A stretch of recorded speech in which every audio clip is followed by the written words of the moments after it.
என் அன்பு உள்ளங்களுக்கு வணக்கம். இன்னைக்கு நான் பேபி கார்ன் 65 பண்ணலான்னு இருக்கேன். அதுக்கு கட் பண்ணிக்கலாம். மேலையும் கொஞ்சம் லைட்டாக கட் பண்ணிக்கங்க, கீழையும் இந்த கார்னர் கட் பண்ணிட்டு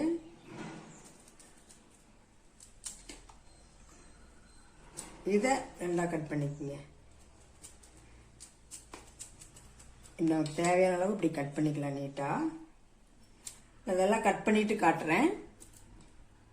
இந்த மாதிரி மேலேயும் கீழேயும் கட் பண்ணி எடுத்துட்டு இந்த மாதிரி வேஸ்டேஜில் இவ்வளோ வரும். இதை தனியாக எடுத்து வச்சுக்கோங்க. இந்த மாதிரி நான் கட் பண்ணிக்கிட்டேன். முழுசாகவும் போடலாம். ஃபஸ்ட்டு இப்படி கட் பண்ணிக்கிட்டோம்னா என்னென்னா மசாலாவோட இதில் கோட்டிங் ஆகும். அதுக்காக நான் ரெண்டாக கட் பண்ணி திரும்ப அதையும் ரெண்டாக கட் பண்ணிட்டேன். நீங்கள் ரொம்ப குட்டி குட்டியாக இருந்துச்சுன்னா ரெண்டாக கட் பண்ணி முழுமையாக கூட போடலாம்.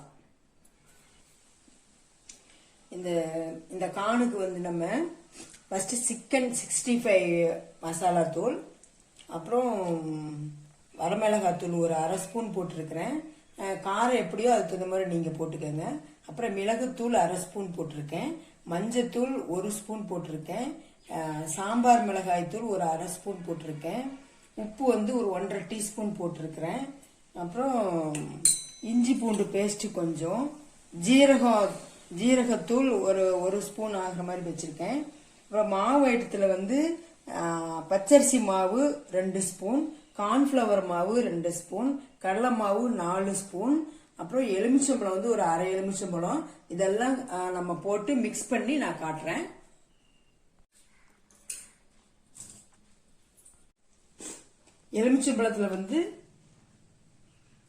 எலுமிச்சம்பழத்துல விதையை எடுத்துட்டு ஜூஸ் புளிங்க. ஏன்னா மறந்த மாதிரி அப்படியே ஜூஸ் புளிச்சிடாதீங்க. நம்ம எண்ணெய்க்குள்ள போடும்போது விதை வெடிக்க ஆரம்பிச்சிரும்.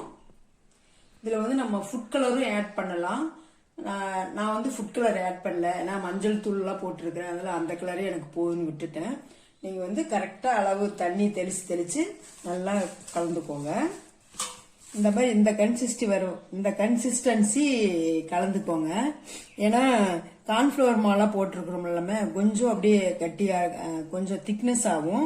அதனால போட்டு கானை போட்டு பெரட்டி அதுல ஒட்டுறதுக்கு இந்த அளவுக்கு இருந்தாதான் கரெக்டா இருக்கும்.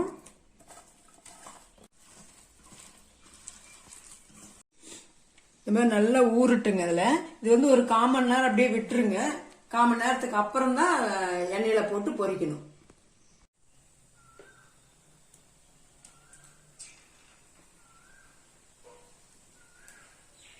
இது நல்லா எண்ணெய் காயில இன்னும் ஒரு 2 நிமிஷம் ஆகும்.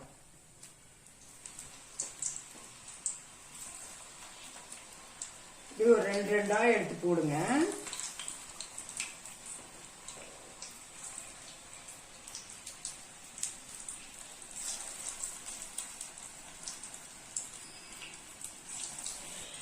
கடலெண்ணெய் செய்யறேங்க, அதனால நல்லா பொங்கி வருது. இந்த நுரையெல்லாம் அடங்கினதுக்கு அப்புறம் எடுத்துக்கலாம். ஏன்னா பிகினர்ஸ் கூட எப்படி வெந்துருச்சான்னு தெரியறதுக்கு இந்த மாதிரி நுரையா வரும் போட்ட உடனே.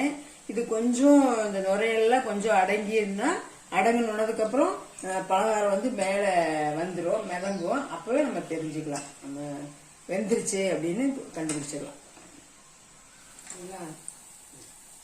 இந்த மாதிரி பொங்கியெல்லாம் கொஞ்சம் அடங்கிருச்சு பாருங்க அந்த சவுண்டு. இப்ப எடுத்துடலாம், வெந்துருச்சு.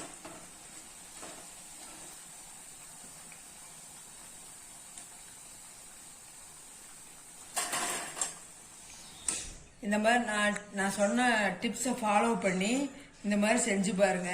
சூப்பரா இருக்குது. அதாவது சிக்கன் 65 எப்படி இருக்குதோ, எந்த மாதிரி டேஸ்ட்ல எந்த மாதிரி கிறிஸ்பியா இருக்கோ அந்த அளவு இந்த கார்ன் கிறிஸ்பியா நல்லா இருக்கு. செஞ்சு பார்த்துட்டு எப்படி இருக்குதுன்னு கமெண்ட் பண்ணுங்க, சப்போர்ட் பண்ணுங்க, சப்ஸ்கிரைப் பண்ணுங்க. தேங்க்யூ.